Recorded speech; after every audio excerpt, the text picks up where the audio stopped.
Peaceful greetings. I am finally back with part two of making your own organic rose water tea.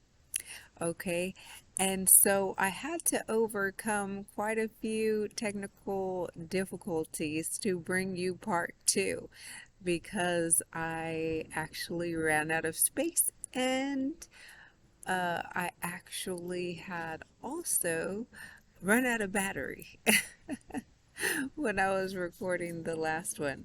Okay, so to continue with where we left off, or where I got cut off, actually, we will start from there. So I have a couple of short videos that will be edited into the front of this one, so those will come first, and then I'll start this one. So, anyways,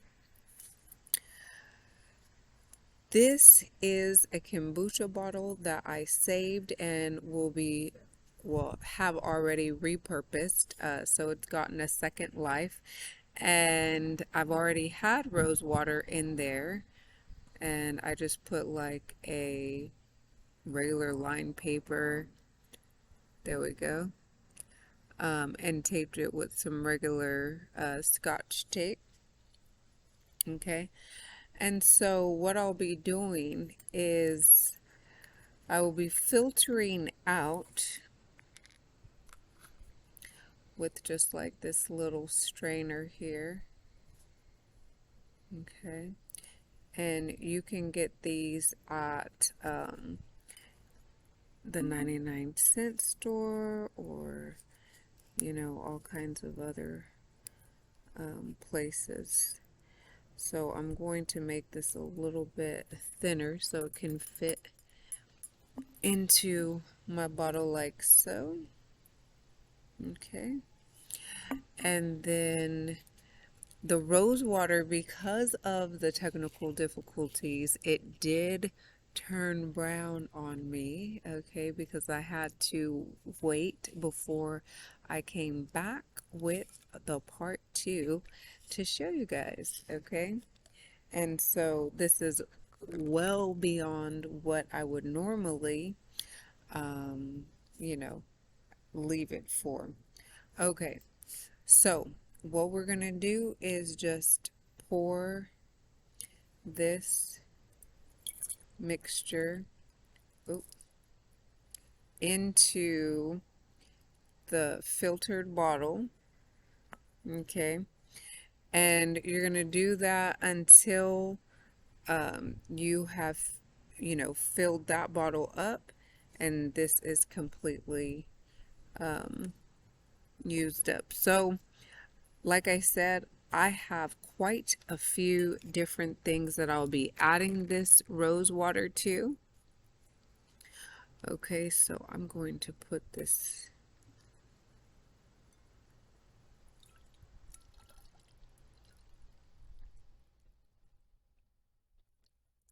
Okay.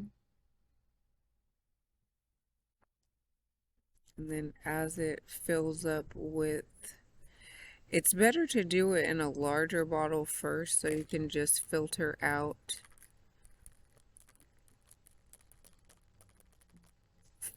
the rose petals, because that's basically all I'm doing is filtering out the rose petals. Okay, as you can see there, right? And then you could put it in this bottle, right? Or whatever. Okay, so as I had stated before, I have the uh,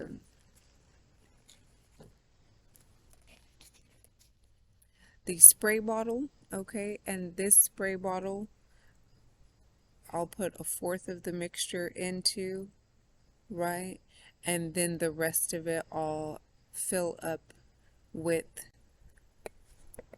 purified, pH balanced living water, hopefully, okay, that actually does not contain any added minerals. Okay, so the I had started to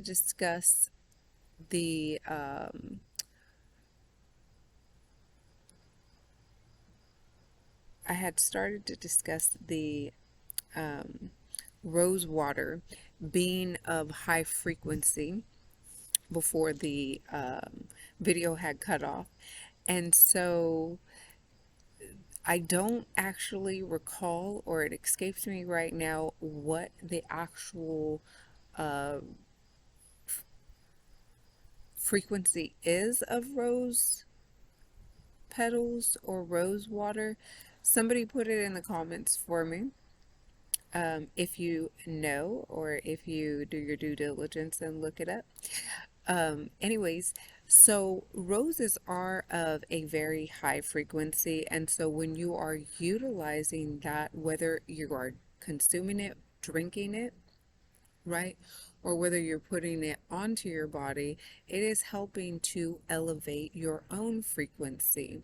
Okay, so all of these different things that we utilize in our everyday lives can either decrease or increase our own frequency, and that is, whether we are consuming it, putting it on our body as a topical, having it on our body as something that we wear, right? Like even our clothing affects our frequency. Okay. And then always, of course, the devices and things that we have, on us or around us. Okay. So those things are highly important and can, affect the frequency that not only you give off, but the frequency that is actually affecting your body in any given time, right? So, for instance, your laptop, which I'm actually recording off of, cell phone that could be in your pocket, Bluetooth headphones, right? So all of those things have radiation that radiate off of them. And those things you could get like a diode for that would help to block those, you know, radiation waves from affecting you, or you could wear like a diode, right? That would block those things from affecting you. Kitty, kitty, kitty, kitty, kitty, kitty, kitty, kitty, kitty, kitty. Oh, I think that was Nieve Tigre attempting to come over here, but yeah, I think that's him weaving in and out of the bushes. Anyways, I hope he does come over here. Okay, so either way, um, yes, so utilizing roses definitely is beneficial in many, many ways. Okay, you can use use it pretty much all over your body. Like I stated, I would be using that as a misting spray, not only to keep me cool during the day, but it will also, heighten my frequency, and it will, yeah, that's him. That's funny. He's chasing something, that's why. He's in his nocturnal hunting kitty cat mode. So, anyways, it's so cute watching him from afar. I think he has made another kitty friend, which is really cool because he was chasing this kitty that was chasing the kitty off. It was a really small kitten um, that was attempting to, come around us and befriend him. Yeah, so, anyways, it looks like they've become great pals and they're hunting together or very closely. So, anyways, um, yeah. The rose water is absolutely amazing for so many different things, and you can let me know in the comments what you guys love to use it for if you already make it yourself. And if you don't, let me know once you've made it how you like it, because like I stated, this can and will save you a lot of money, and you'll be getting so much more of what you're actually hoping to get, which is the rose tea or rose water. Okay, so peace for now, and let me know all the things that you use your rose water or rose tea for. Peace.